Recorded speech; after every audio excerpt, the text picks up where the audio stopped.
Motomüsika kanalından merhabalar, hoş geldiniz. Bu bölümde sizlere bu motosikletin eksilerinden, neden tercih edilmediğinden 10 madde halinde bahsedeceğim. Bu motosiklet kimlere göre bir motosiklet değil? Kimler tercih etmemeli? Bunlardan bahsedeceğim arkadaşlar. Biliyorsunuz bir önceki videoda bu motosikleti kimler tercih etmeli? Bundan bahsetmiştim. Ve onun öncesinde de 5000 kilometre boyunca neler yaşadım. Bu iki videoyu etiketlere bırakıyorum.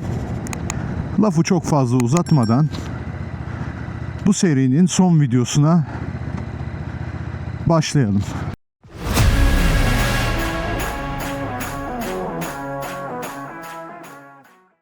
Birinci madde.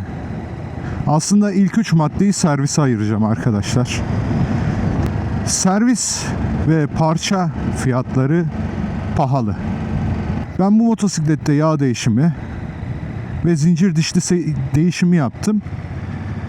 Bunlara bakacak olursak servis fiyatları, işçilik gayet makul. Çünkü bunun sarf malzemeleri diğer Japonlarla hemen hemen aynı.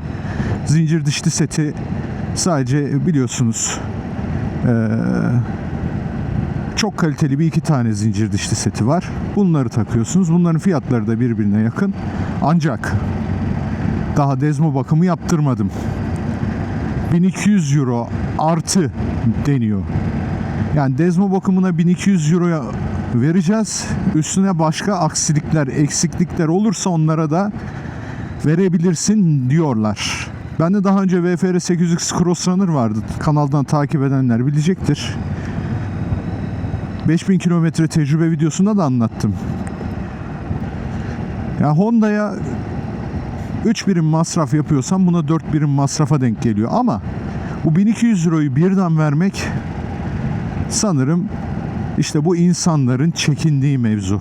Peyderpey vermemek, işte dezmo bakımının dezavantajını insanlar burada yaşıyor. İkinci madde yine servisle alakalı. Servis ağı geniş değil arkadaşlar. Ustası Anadolu şehirlerinde pek yok. Büyük şehirlerdeki Ducati kullanıcıları Ankara, İstanbul, İzmir, Antalya, bunlar biraz rahatlar bu konuda. Ne var canım, Aydın'dan 1 saat İzmir demeyin. Şimdi bunun dezmo bakımı için aşağı yukarı bir hafta orada kalması gerekiyor motosikletin. Motosikleti bırak, ondan sonra otobüsle geri dön. Bir sürü iş veriyor kafama. O ayrı. Üçüncü madde yine servis. Dedim ya arkadaşlar, anlatmıştım. Bunda kış mevsiminde bir Paşa Yaylası'na çıktığımda üçgen içerisinde bir ünlem işareti çıktı. Bu ABS'nin sensörü bir anlık okumamasından kaynaklı. Daha sonra söndü ama kitapçıkta bununla ilgili detaylı bir şey yoktu. Bilgisayara takıp servisten öğrenmem gerekti. Yani servise bağımlılığı olan bir motosiklet.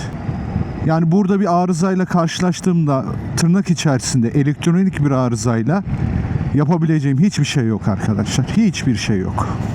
Dördüncü madde, her ne kadar karma motor deseler de ağır bir motor. Tecrübeli değilseniz arazide, bozuk yollarda biraz ılık ılık terletiyor. Aynı şekilde şehir içinde de tecrübeli sürücü olsanız dahi bunun sürüş modları olsa bile, urban modunu alsanız bile üst devirleri çevirmeye alışkın, hızlı giden bir motosiklet, agresif bir motosiklet olduğu için şu bileğiniz kas yapıyor arkadaşlar. Şu bilek kas yapıyor. Beşinci madde arkadaşlar, düşük hızlarda ısınıyor. Ama ısının farklılıkları vardır. Size şöyle anlatayım. VFR 800X Crossrunner 4 silindir olduğu için ondan az ısınıyor. Suzuki V-Strom DL 650'den fazla ısınıyor. Bu ısı bütün şaseye yayılıyor. Ama belli bir noktadan bacağı yakma, işte totoyu yakma şeklinde olmuyor arkadaşlar. Rahatsızlık veren bir şekilde olmuyor. Isınması bir problem mi? Hayır, çok ısındığı zaman da bu motosiklette yağ radyatörü olduğu için aynı zamanda çok güzel de soğutuyor kendisini. Ama şehir içinde kullanmak gerçekten sıkışık trafikte kaldığınızda biraz terletiyor arkadaşlar. Bir sonraki madde selesi 84 santim arkadaşlar. Benim boyum 1.82, gayet rahatım ama daha kısa boylular için motosikletin selesi alçaltılmıyor. Ekstradan alçaltılmış sele almanız gerekiyor. Bu da ayrı bir maliyet, ucuz da değil. Selenin bu yumurta kabı şeklindeki oyukluğu, bir üst kasalarda bunu düzelttiler. Güzel, konforlu ama bazen böyle motorun üstünde öne geri hareket etmek istersiniz ya. Onu yapayım dediğinizde yine o oyuğa düşüyorsunuz yani. Bu eksilerinden bir tanesi. Yani çok konforlu bir selesi var ama hareket kabiliyetiniz yok ileri ve geri. Bir sonraki madde arkadaşlar, aksesuar bulmakta ben zorlandım bunda. Orijinal Cozi'den alabiliyorsunuz ya da İtalya'dan, yurt dışından getirtebiliyorsunuz ancak pahalı. Bunun orijinal sis varı, burada kütüklükte yeri var.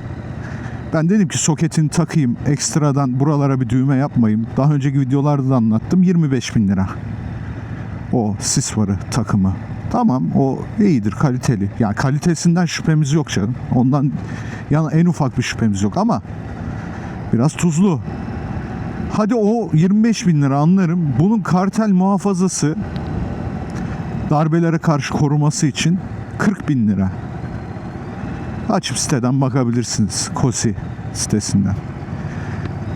Servisi de aradım. Aynı fiyatı verdiler. 38 küsür falan. Ve bunun ben Türkiye'de hani vardır ya Touratech gibi falan filan böyle kaliteli yan sanayisini dahi bulamadım. Evet, bir sonraki madde, İtalyan amcalar karma motor yapmış. Çok da güzel motor yapmış. Araziye de gir demiş. İşte orada biraz işler değişiyor.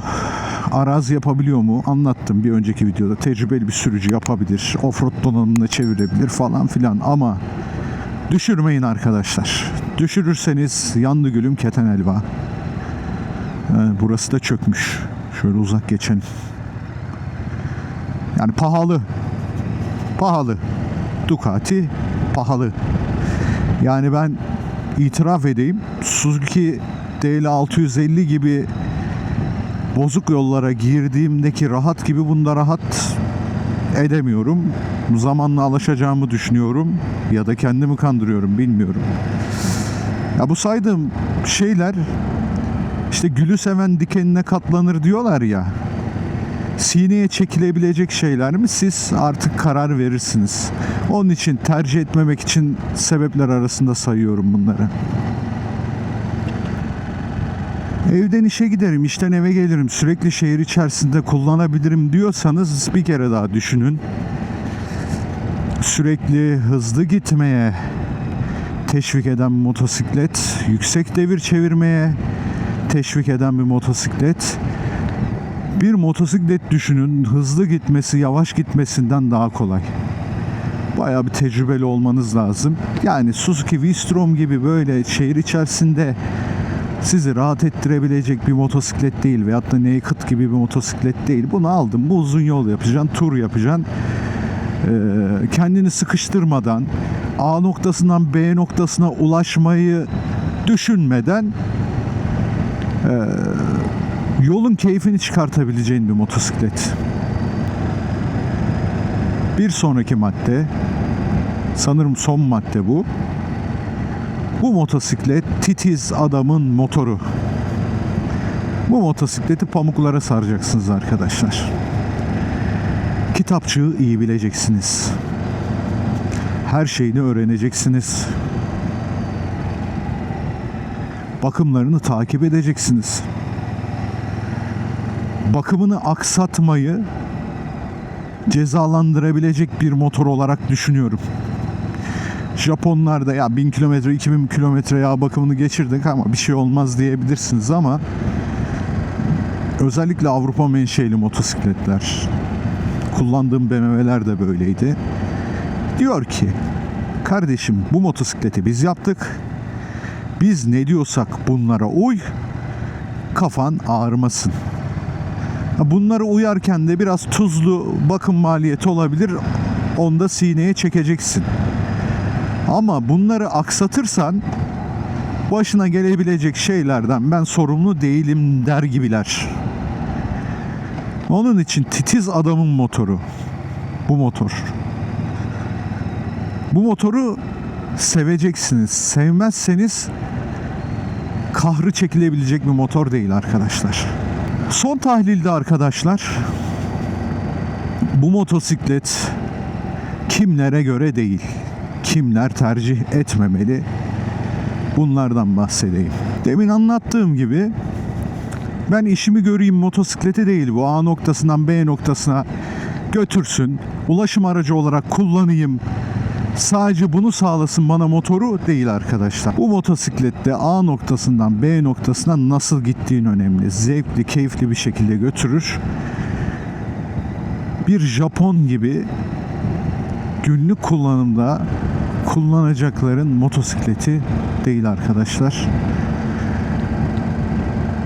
Bunu ısrar edenler de olabilir. Ben günlük kullanacağım, büyük şehirdeyim, her gün işe gidip geleceğim. O zaman maliyeti çok artacaktır. Dezmosa hemen gelecektir. Yıpranma payı çok olacaktır motosikletin. O sebeple söylüyorum. Yani 20.000 kilometre sürekli uzun yolda giden motorla, sıkıştırılmamış, çok hararet görmemiş motorla sürekli şehir içinde kullanılan motor arasında fark oluyor. O sebepten. Yoksa motor her yerde kullanılır. Ustayı ben her yerde bulayım. Herkes motordan anlasın. İstediğim zaman, istediğim yerde bakımını yaptırayım diyenler bu motosikleti tercih etmeyebilirler. O adamın motoru da değil, o insanın motoru da değil. Benim için mantık çok önemli. Ben sorunsuzluk istiyorum. Öyle çok elektronik falan sevmem diyen adamın motosikleti de değil arkadaşlar. Sorun çıkarsa hallederiz. Sıkıntı değil. Önemli olan benim için zevkli bir sürüş, yakışıklı bir motosiklete bineyim diyen adamın motoru bu. Şuradan da yanlış anlaşılmasın. Bu motosiklet arıza veriyor, sağlam değil demek istemiyorum ama ya Ducati son yıllarda çok güzel atılımlar yapsa da geçmişten gelen bir İtalyan motorlarının elektronik problemi, nasıl söyleyeyim, etiketi daha üstünde duruyor. Çıkartamadı onu. Yıllar sonra çıkartır mı bilemiyorum. Ha, bu motosiklet 25.000'de şu ana kadar çok şükür bir şey yaşatmadı. Ciddi bir şey, yolda kalacak falan bir şey yaşatmadı. Benim kafam çok rahat olsun. Motoru değil yani, anlayacağınız arkadaşlar. Ben bu motosiklete zaman ayıramam. Ben uğraşamam. Yok torku şöymiş, yok modları şöyle çalışıyormuş. Kitapçıkta bakım aralığı şuymuş. İşte viraj adamıyım ben, viraj yaparım, uzun yol yaparım diyen bir adam değilim diyorsanız bu motor size göre değil arkadaşlar. Yani ben şu an uykum geldi, oksijen çarptı. Ses tonum gittikçe düşüyor yani, kusura bakmayın. Ama nasıl bir oksijeni varmış buranın.